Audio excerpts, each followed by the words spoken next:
without earning buy-in from the people that they impact, right? And taking them along for that ride and asking for their feedback and, hey, like, how would you fix this problem? What is a better way that we can approach this?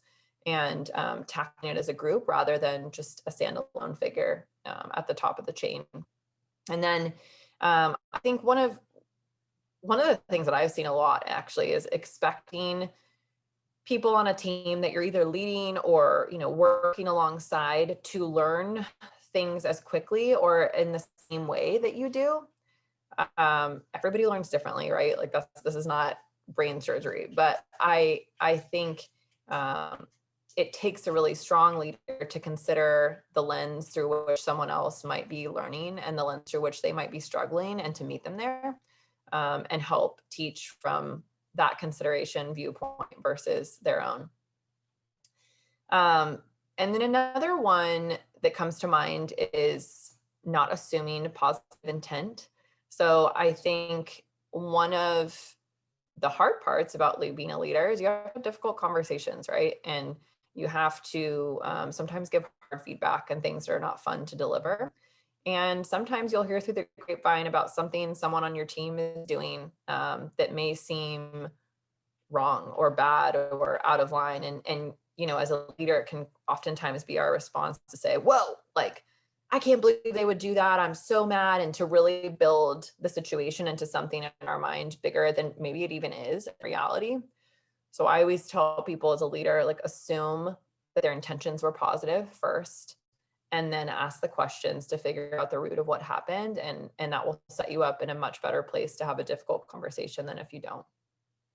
And I think, it goes without saying that care has to be a foundation of successful leadership.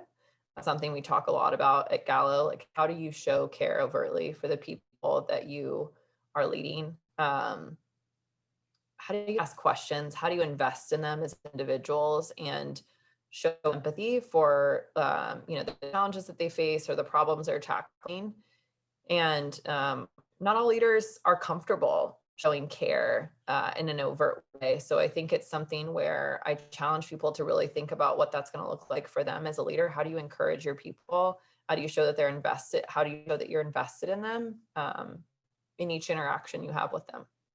And that makes things like difficult conversations so much easier, right? Because that person is coming to you from a place of care versus a place of attack.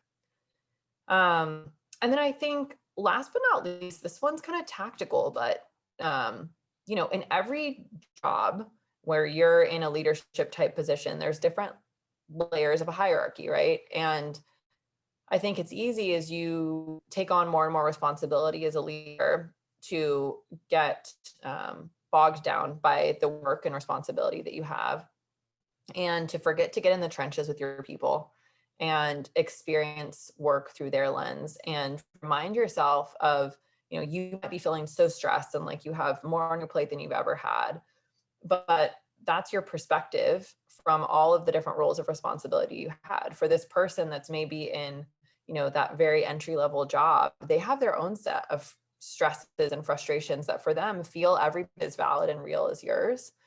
So the more you can kind of get in alongside them and make sure you hear them and understand what they're going through, the better served everybody's going to be in that.